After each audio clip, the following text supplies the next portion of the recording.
Bon dia i bona hora. Som dilluns, 9 d'octubre de l'any 23. Avui es commemora l'entrada triomfal del nostre rei en Jaume el Conqueridor a la ciutat de València l'any 1238. Prenent-la per la força als musulmans i estenent la identitat catalana més enllà dels límits geogràfics de la Catalunya estricta i de les Balears catalanes. La notícia del dia, però, és una altra. A hores d'ara no en sabem quin serà l'abast. M'estic referint a la represa de la guerra a Israel, una terrible notícia pels israelians i palestins, però també per tot el planeta en conjunt. Per un planeta que fins fa 4 dies estava preocupat principalment per la subsistència i el benestar dels seus més de 8.000 milions de persones, per la reducció de la nostra petjada de carboni, per preservar el medi ambient i assegurar així la continuïtat del planeta. La comunitat internacional veu ara alarmada com l'emergència de la guerra, d'una guerra contundent, passa per davant de qualsevol altra emergència. Tothom s'ha quedat amb un pam de nas i qualsevol projecte de futur queda en entredit o directament ajornat, en el millor dels casos, com vam poder experimentar durant l'aparició de la recent pandèmia del Covid. Una pandèmia que aconseguí condicionar tot i tothom com mai havíem viscut. No sabem exactament què és el que està passant. Els mitjans de comunicació internacionals, els periodistes dedicats a la informació del món, admeten, en converses privades i informals, que estan sobrepassats. No sabem encara ni la meitat del que està passant, ni és fàcil de destriar la informació de la propaganda interessada en la nostra agressiva societat de la informació. El concepte de font fiable ja fa temps que s'ha desdibuixat i l'opinió substitueix la informació seca i implacable, perquè no hi ha res més per oferir. Els importants combats a Israel no són de cap de les maneres el resultat d'un enfrontament armat regional ni limitat, com ho havia estat fins ara la vigent guerra d'Ucraïna. L'alarma i la greu preocupació semblen generalitzades perquè cada minut que passa el panorama internacional es va complicant. Com si fossin fitxes de dòmino, van caient.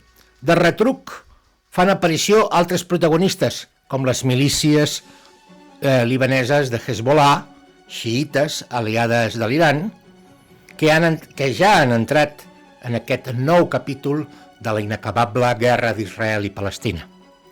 Un nou capítol que ja ha deixat almenys 1.000 morts. A casa nostra, l'anunci de la guerra sembla que hagi esperonat a diversos actors polítics, com a la vicepresidenta del govern, Yolanda Díaz, o a formacions que estan radicalitzant el seu llenguatge, com la CUP o el Jovent d'Esquerra Republicana. La guerra és vista per la propaganda més irresponsable d'alguns grups polítics com una oportunitat per aconseguir protagonisme públic, per conduir el descontentament d'amplis sectors de la nostra societat cap a un debat a favor o en contra d'Occident del sistema polític internacional sostingut per la nostra economia de lliure mercat, la que protagonitzen els Estats Units d'Amèrica, però també la Unió Europea, el Japó, l'Índia i Iberoamèrica. Molt bon dia i benvinguts. Són les 7 del matí i Catalunya ja fa estona que treballa.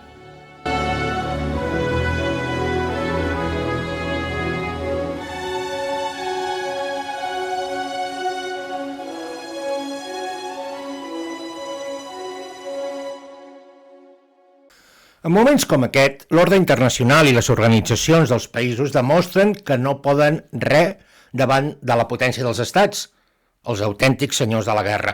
L'ONU, l'Organització de les Nacions Unides, es demostra ben inútil, ben decorativa en aquests casos.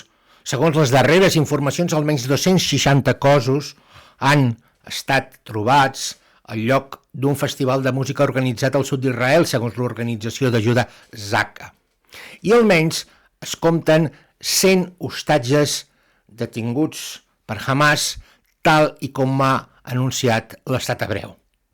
Al costat palestí s'afirma que almenys 413 persones han mort i que 2.300 han resultat ferides. Sembla que ningú havia previst que els soldats palestins de Hamas, els terroristes de Hamas, poguessin atacar totes les poblacions israelianes que envolten la franja de Gaza.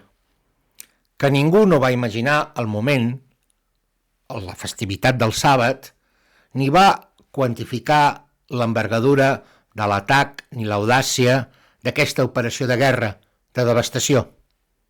La intel·ligència militar i civil, el Shin Bet, s'ha demostrat completament inoperant i les forces de defensa de l'exèrcit israelià han reaccionat tard i de manera improvisada i desordenada. Els occidentals, els europeus i els nord-americans, l'autodenominat primer món, veiem horroritzats escenes de crueltat i de carnatge, inacceptables d'acord amb els valors pacifistes i conciliadors, almenys en teoria, de la nostra societat. Tornem a veure combatents islamistes enfilats dalt de camionetes, aixecant armes en el més pur estil de l'estat islàmic, disposats a realitzar tota mena de ràtzies, a cometre tota mena d'atrocitats. Els terroristes de Hamas, armats i coordinats, almenys en un grup de 1.000, han estat capaços de saltar la formidable barrera que envolta la franja de Gaza, pel que s'ha vist completament inútil, perquè tampoc cap dels sensors electrònics de darrera generació no han funcionat. Tampoc l'electrònica no ha funcionat en aquest cas. L'espionatge jueu sembla que pot funcionar quan es tracta de Pegasus, sí, quan es tracta de fer negoci, però no quan es tracta d'assegurar la vida dels ciutadans indefensos d'Israel. Els homes de Hamas, armats, han caminat durant més d'una hora sense trobar ningú que els aturés, de manera que han pogut envair pobles i quibuts. Han assassinat impunament homes, dones i nens a boca de canó. Han pres hostatges i els han exhibit a través de les xarxes socials. Hostatges humiliats, colpejats, insultats. Persones indefenses que han exaltat molt més encara els ànims que la simple contemplació de cossos sense vida dels que es pensaven que vivien en un indret relativament segur. Probablement la incompetència dels serveis secrets no és l'única explicació. Potser cal donar més explicacions i dir que Hamas és una organització islàmica fanàtica que només té un objectiu, la destrucció de l'estat d'Israel, l'eliminació física de tots els jueus, però també de tots els musulmans i cristians que viuen dins de les fronteres d'Israel. Això s'ha de dir primer i per una banda. Per l'altra, cal assenyalar que la responsabilitat de la classe política israeliana actualment en el poder ha estat més preocupada en el politiqueig, en les seves corrupcions particulars, abans que no pas treballar pel seu país i, en conseqüència, treballar en una política de convivència real amb el poble palestí. Semblava que l'ultradreta d'Israel estava encantada de la vida amb l'existència de l'ultradreta de Hamas. Totes dues s'asseguraven la continuïtat en els seus respectius bàndols, fins que, ho acabem de veure, l'invent ha esclatat pels aires. Benjamin Netanyahu acostuma a presumir de la seva mà de ferro, però no l'ha utilitzat amb ell mateix. Si hagués estat tan exigent amb ell mateix com ho és amb els altres, s'hauria adonat que subestimar Hamas ha estat el pitjor error de la seva carrera política i ja en porta uns quants d'errors. Hamas està finançat per Qatar, però el finança d'una manera diferent a com ha finançat el Barça, per exemple. Necessita presentar uns determinats resultats. Al final, Hamas ha deixat de fer veure que lluitava contra Israel. Al final, els corruptes dirigents de Hamas han decidit que ja havien cobrat prou per sota mà, per una banda de Qatar i per l'altra del govern de Netanyahu, i han passat a l'ofensiva. Aquesta és l'única explicació possible. Els sensors electrònics de darrera generació no fallen. El que falla és la corrupció d'un estat jueu completament enverinat amb les seves pròpies mentides, completament incapaç de fer autocrítica i de millorar, de regenerar-se, de pensar primer en Israel que en els interessos privats. Aquest és el greu problema que té Netanyahu. No pas si és més o menys d'ultradreta. El problema és que és un incompetent i un ingenu que es pensava que amb diners podia comprar la pau de manera indefinida. Diguem-ho clarament, sense Hamas, sense la por a Hamas, Netanyahu no hagués arribat mai a ser primer ministre. Jugar amb foc porta a aquests desastrosos resultats. Jugar amb la guerra i amb la por de la gent porta a la carnisseria que s'ha produït. Avui Israel es troba, per la incompetència del seu govern, en un carreró sense sortida.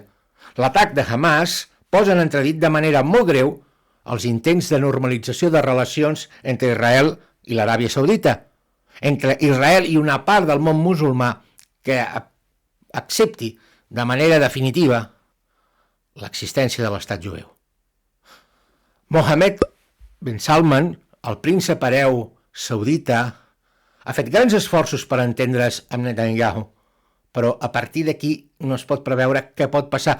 El seu pare, el rei Salman, és el protector de les ciutats santes de l'islam, de la Meca i de Medina.